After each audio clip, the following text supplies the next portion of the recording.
Friends, our scripture lesson today is taken from the Gospel according to John, chapter 12, verses 1 through 8. 6 days before the Passover, Jesus came to Bethany, the home of Lazarus, whom he had raised from the dead. There they gave a dinner for him. Martha served, and Lazarus was one of those at the table with him. Mary took a pound of costly perfume made of pure nard, anointed Jesus' feet, and wiped them with her hair. The house was filled with the fragrance of the perfume.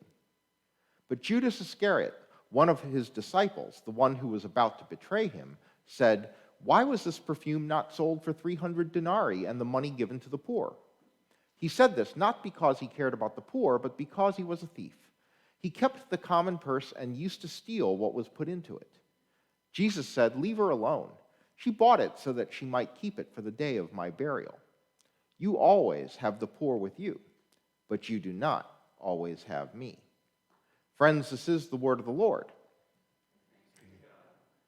Well, when you were a kid, I don't know what you might have asked your parents for that was too big for them to be able to say yes. Like the stereotypical one is the pony.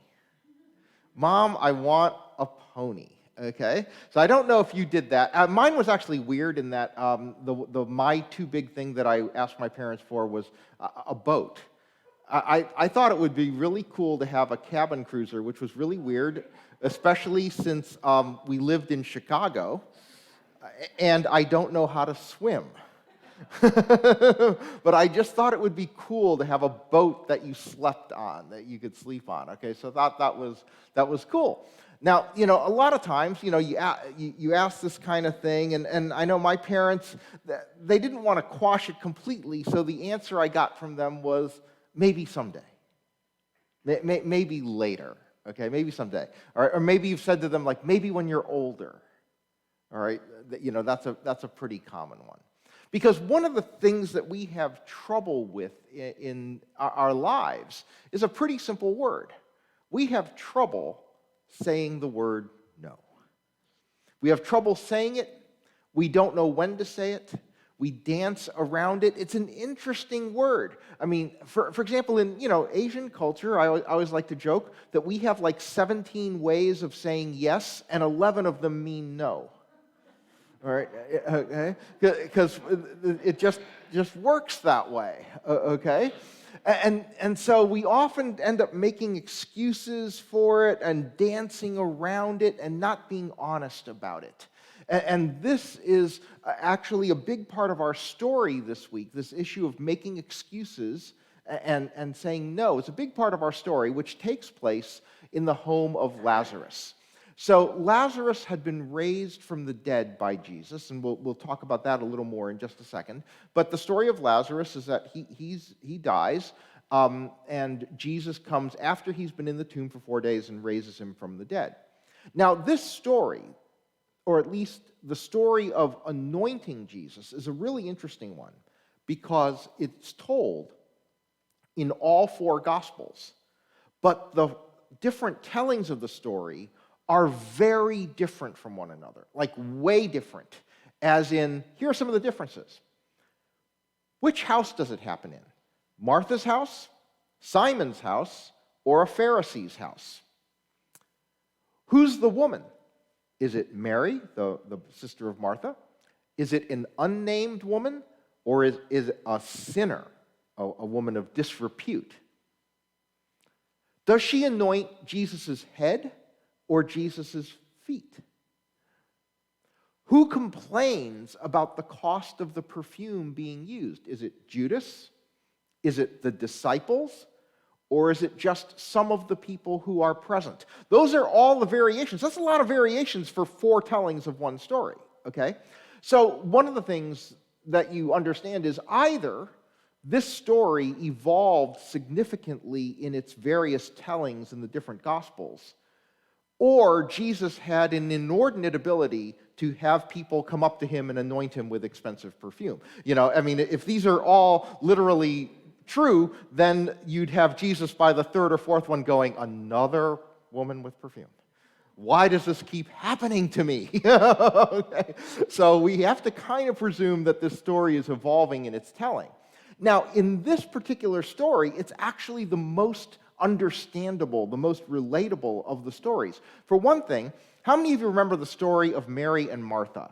All right, so you have the story of Mary and Martha, and that's actually in the Gospel of Luke. And it's Martha complaining about Mary not helping her take care of the guests, okay? So this is the same Mary and Martha, and here we are in this story in the Gospel of John, and what does it say? They show up at the house, and Martha served. Of course she did. This is what Martha does, all right? So this story is the one that's most consistent with other things in the Bible because of this little nuance here. Martha complains about Mary not serving, so this fits. It's in Luke's gospel, Martha complaining about Mary not helping her serve, but Martha serves and Mary wastes a huge amount of perfume. Totally in character. Secondly, this perfume. All right, it says, it's extremely expensive. It was about a year's wages. But it says, but Mary's action makes sense in light of the fact that Jesus had just brought her brother back from the dead. So there's a backstory that makes sense in this telling of why she would be so devoted. I mean, if somebody actually brought your brother back from the dead, you would do something extravagant for them. Okay, so this makes sense in that regard as well. And in fact, not only did he bring her brother back from the dead, but in the telling of the healing of Lazarus in the Gospel of John, it's at risk of his life. When he's told that Lazarus is sick and they're deciding whether to go back to Bethany, they say to Jesus, don't go back because they're trying to stone you. They want to kill you, all right? Because the Pharisees didn't want people to believe in Jesus, and they knew that word of this act of incredible power of bringing a person back who had been dead and laid in the tomb for 4 days would win people over to him, that the Pharisees actually conspired to kill both him and Lazarus. Bring him back from the dead, we'll show you, we'll kill him. And so he had not only brought her brother back from the dead, he had done it at the risk of his life. He had done it despite being warned of the danger of doing this. So yes, in this telling of the story, it makes perfect sense that Mary would want to be so extravagant. But Judas, by the way, I love how they give you the little spoiler alert here. Judas, the one who was about to betray him. I mean, come on, they're giving away the end of the story. Argues, why was this perfume not sold for 300 denarii and the money given to the poor? Now, remember, a denarius is about a day's pay for a worker. So 300 denarius is pretty much a year's pay, okay? Especially if you're Jewish and you're not working on the Sabbath, it's about a year's pay, okay? So that's how much this is worth. By the way, nard is still very expensive. It's not that expensive, but it's a pretty expensive, it's still sold as an essential oil, and it's actually pretty pricey. But they have to impugn Judas. They have to say, by the way, because Judas hasn't really appeared in the story yet, right? The betrayal hasn't happened yet.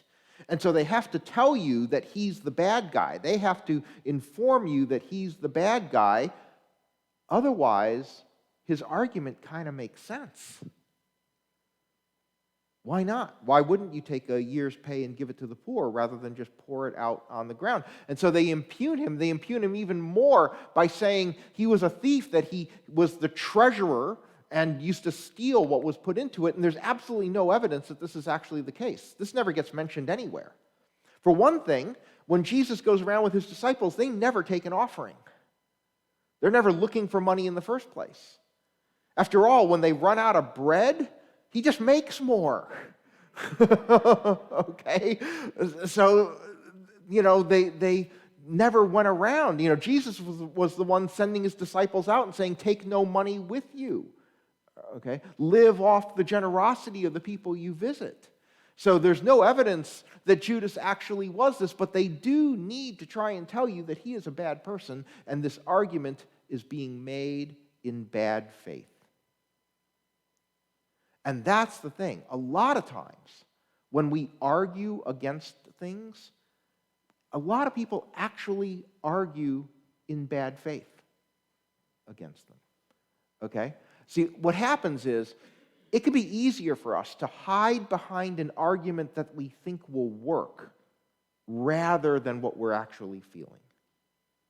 See, we don't actually know what Judas was thinking.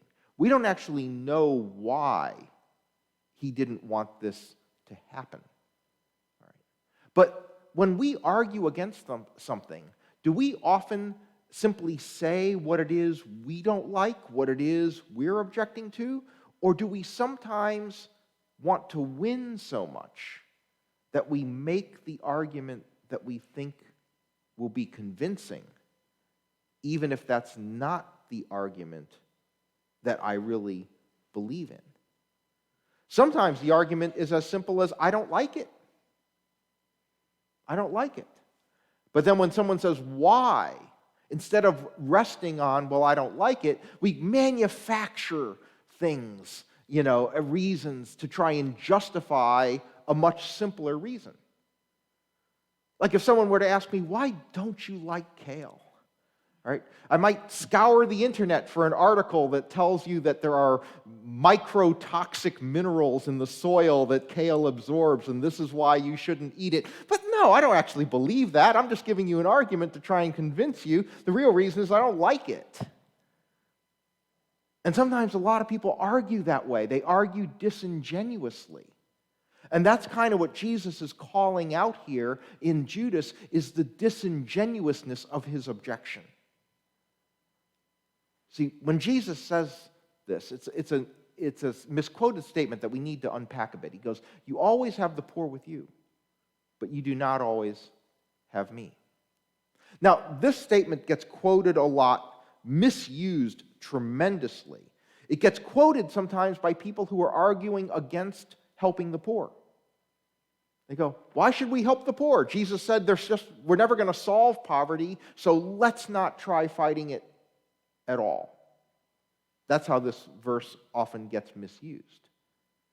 But there's an interesting thing about this verse. First of all, as I've often mentioned, a deficiency in English versus many other languages is that you can be both singular and plural, unless you're in the South and you say you all. Okay? But in regular English, you is both singular and plural. In many other languages, there is both a singular and a plural you, so you can tell the difference. In this verse, it actually shifts. The first statement of you always have the poor with you, is plural. It's you all. It's you all, everyone. Everyone has the poor with them, always. But you, singular, do not always have me. In other words, the excuse is always available to all. But this opportunity that you have to do something, this opportunity to do something with me, to be with me, to honor me, whatever, that's a singular. It's personal. And that's kind of what happens in life, I think. I think pretty often in life, opportunities are fleeting, excuses last.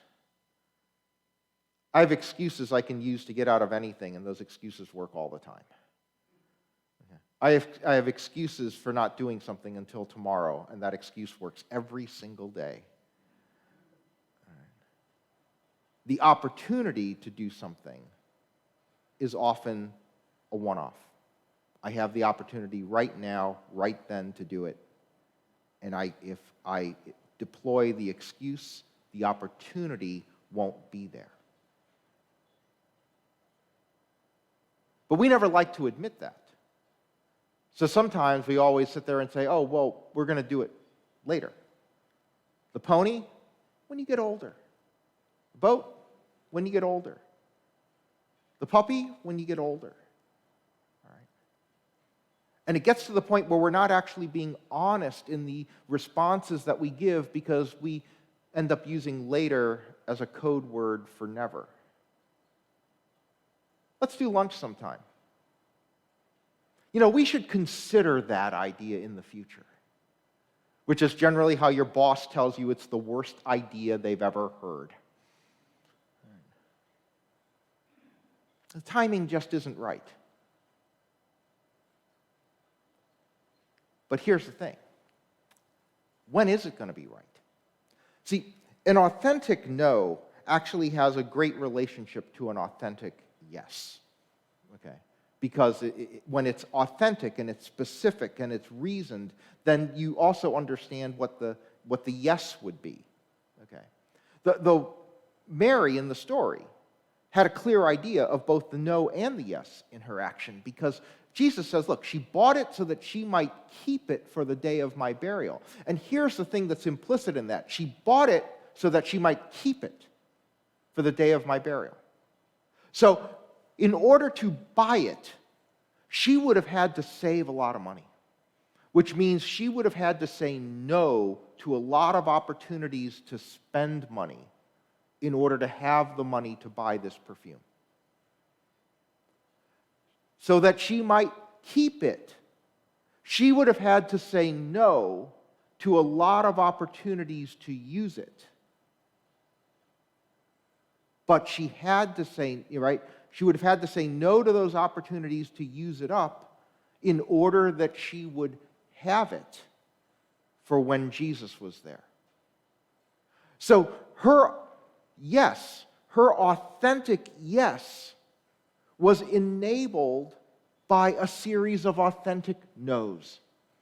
She understood what she was saying no to and why she was saying no to it in order that she would say yes to something else.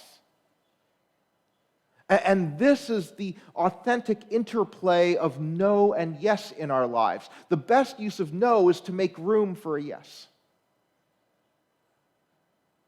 Because too often what happens is that we say yes to things we ought to say no to, and then we end up having to say no to what we want to say yes to because we had no room for the later yes, because we didn't deploy the authentic no.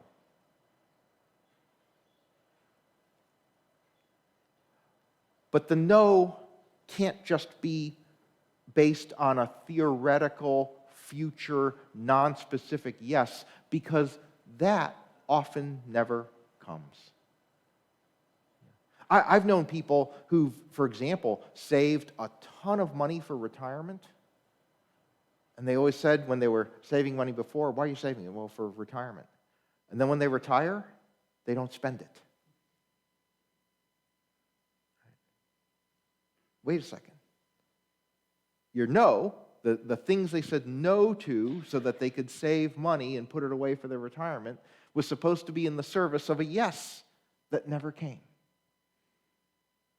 And that's sad.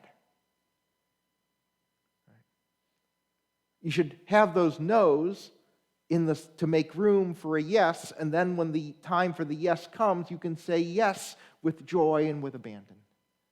Because this is what you were saying the no in preparation for. The retirement thing really saddens me. I always love, by the way, this statement from Leonard Sweet. He's a Christian author. He was the dean at the divinity school at Drew University here in New Jersey. And he said, "You should bounce your last check." I thought, yeah. Maybe not so great for the person you wrote it to, but I get the principle. Okay? It's more memorable than saying your last check should zero your bank account, all right? It's much easier to say you should bounce your last check, but I loved that idea, all right? Because it implied both that you would save and then you would spend. There would be no to profligacy and then yes to the spending, so that it would all work out in the end, that you would have used your no's in the service of a yes that would come. So one of the things that I want to encourage you to do is when you say no to something, think about the yes that it's making room for. Like, what would get you to yes? What would the yes be? That way, when you say no, you're not just being a naysayer. You don't have guilt around it because it is a no with purpose. I'm saying no now to free myself up whether it's to free up my energy, free up my resources, free up my time, for a yes that matters more.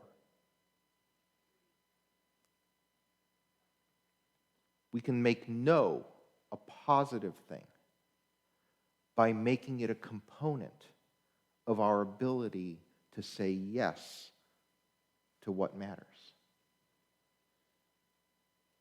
We just have to make it an authentic expression of understanding where we are, what we want, what's important. And then we can do as Mary did. She said no so that she could save. She said no so that she could keep the perfume, so that she could use it in a massive yes that resonated through the rest of history, through this story being told.